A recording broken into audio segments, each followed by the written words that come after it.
We welcome you back to the 2024-25 Hart Women's Basketball Media Day. I'm your host, Hart correspondent Stephen Davis. Next up, we are delighted to talk with MidAmerica Nazarene University head coach John Lewis and Aubrey Rogers. Coach Aubrey, how's it going today? Going well. How are you?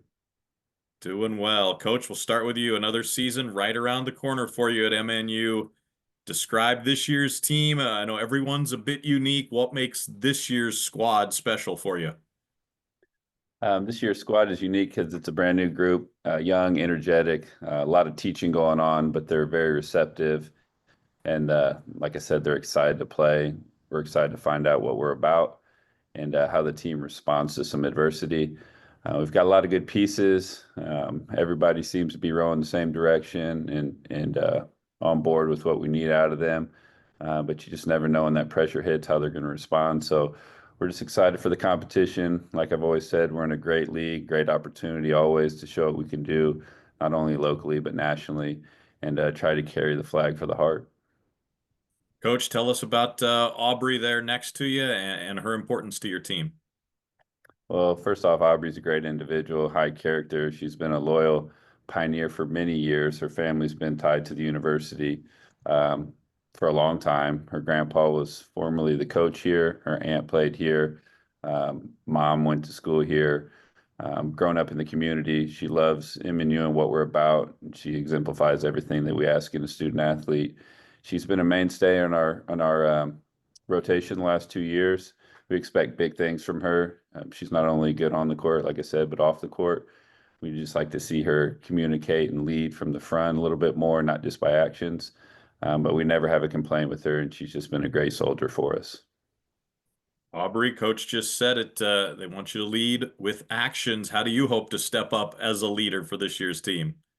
Yeah, of course. I've had some great role models these past couple of years. We've been very senior led the past 2 years I've been here. So I just kind of look to be like them and lead with my voice and actions on the court. Tell us about your games at home there in the Cook Center. How much do you enjoy playing in front of the home crowd? Yeah, I love playing on the front of the home crowd. I'm from Olathe, so my family comes and they support. So it's great to see them at the games and my friends as well. So I love the support we get here. You mentioned you're from right there in Olathe. What helped you get into the game of basketball and eventually become a college player? Of course, as John mentioned, my grandpa's a coach, and so he's grown up coaching me all of my life, and so he's really brought together my love for basketball that we share, and so that's how I kind of got into it. All right, so for going into this season, what part of your game are you hoping to really improve and show that you worked on in the off season? Of course, as we kind of lost our two past point guards, and so I've worked to really improve like my ball handling as well as my leadership vocally on the court. So hopefully I can help my team in those ways and kind of lead our point guards as well.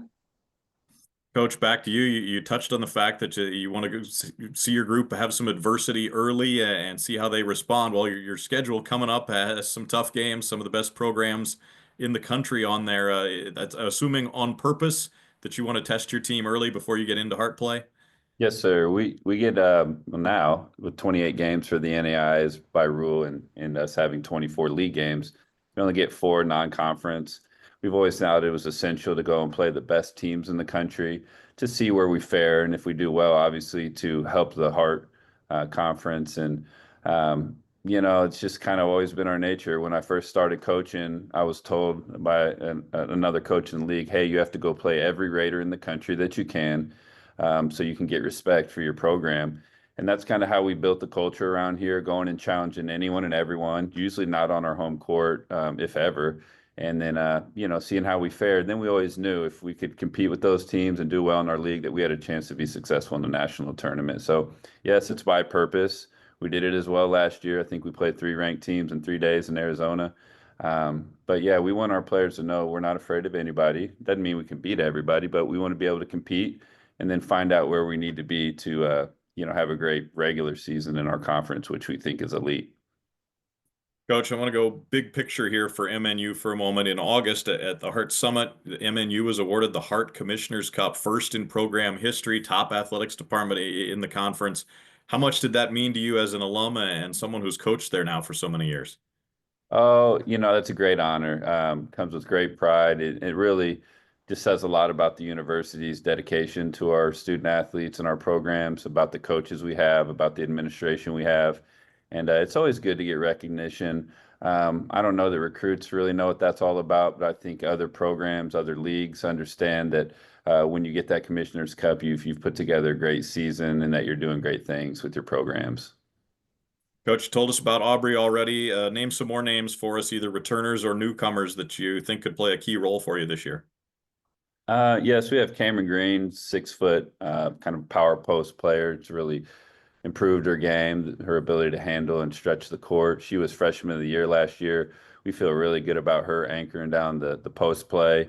We have Kiana Schneck. I don't know if I say that right, but she's a Division I transfer. She's coming in to finish a nursing degree. She was a good player out of New Jersey and had a good, successful college career over there at Illinois, Chicago. We have a freshman point guard and a freshman post, Grace Carlson. I believe she's going to play a lot of minutes for us. And Zaylee Worth, who is a player of the year in the state of Kansas, I believe 2A or 3A out of Hillsboro. We think she's going to do some really good things for us. And then we've had some good pieces coming off the bench. In particular, Mackenzie Manthe, who is a junior, 6'2" post player, will play significant minutes. So I'm leaving out a couple freshmen, a couple other people, but those are the kind of the main pieces that we'll be building around. Then it's just seeing who can fit in and play some roles to help support the team along the season. It's a long year.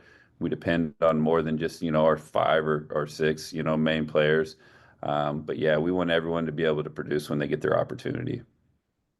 Aubrey, back to you real quick. How much have you enjoyed this opportunity you mentioned, playing in your hometown of Olathe, getting to play college basketball, but getting to compete for a great program like MNU and play for Coach Lewis? Yeah, it's an honor and it's honestly a dream. There's not much other, I'm very fortunate to be able to have this opportunity to play with these coaches and these players, and I definitely don't take it for granted. Coach, last question for you. What's it going to take for your team this year to sustain the success your program has built up over the last decade or so and continue it this year as one of the top teams in the Heart? Yeah, just never get too high or too low. The season's all about peaks and valleys. I know that's coach talk, but you're going to go through it at times, and it's just a matter of keeping people on board, keeping people focused on the big goals and what we're really trying to achieve by the end of the season. So we need to be at our best, in that March, February time. And so just keep an eye on the prize one day at a time. It's the little things that add up to the big things. And I think sometimes we put all our eggs in that basket. If we don't start off the season how we want, that it's going to be a terrible season. That's just not the fact. We started off a little slow last year. I think we won 16 of our last 19. But it takes people being dedicated and focused and buying into the big picture. And we've always had good, loyal people, and I don't expect anything to be different this year. Coach Aubrey, we appreciate the time today. Best of luck this season. Thank you. You have a good day as well.